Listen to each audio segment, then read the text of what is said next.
Bonjour et bienvenue à tous pour ce tuto sur iMovie. Et aujourd'hui, on va apprendre à recréer l'effet de la balle en pleine tête. Donc pour ça, j'ai réutilisé les Lego de mon animation Mob of the Dead. Donc voilà, tout simplement. Vous l'avez vu l'exemple dans la preview, et là je vous montre ce que ça donne.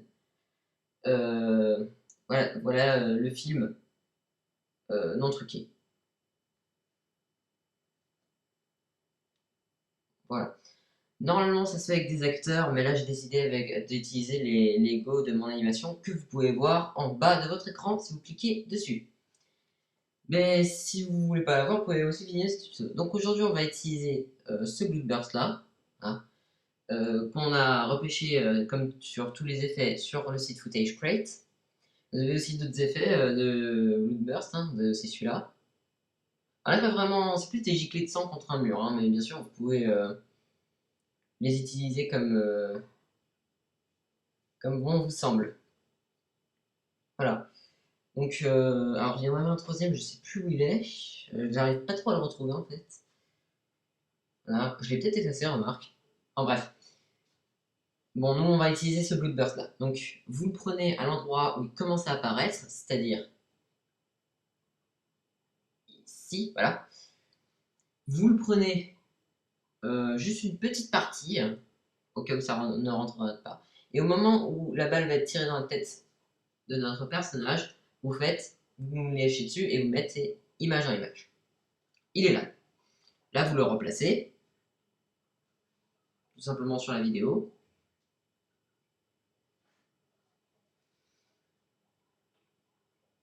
Voilà. Vous le placez comme il faut le placer tout simplement. Et alors là, je vais vous faire une petite remarque, c'est que vous pouvez voir que le Blue Burst est un peu petit. Pour ça, il n'y a pas de problème. Vous voyez.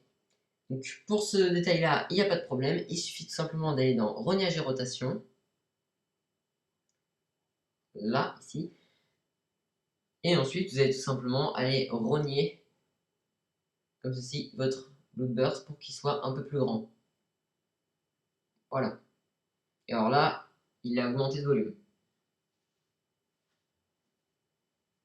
Et en plus, ça peut aussi vous permettre de le replacer si jamais il ne va pas entièrement rentrer dans votre vidéo.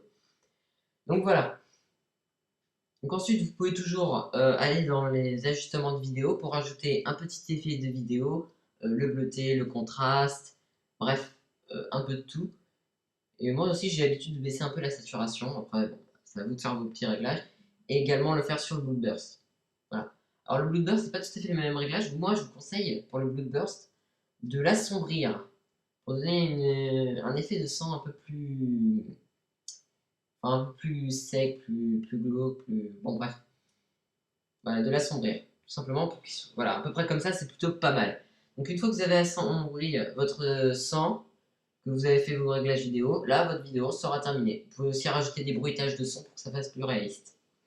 Donc ce tuto est maintenant terminé, j'espère qu'il vous aura plu, il était assez simple, assez court. Et donc nous on se revoit dans un prochain tuto sur Cinema 4D et on va apprendre à faire une lampe. Voilà, donc salut à tous.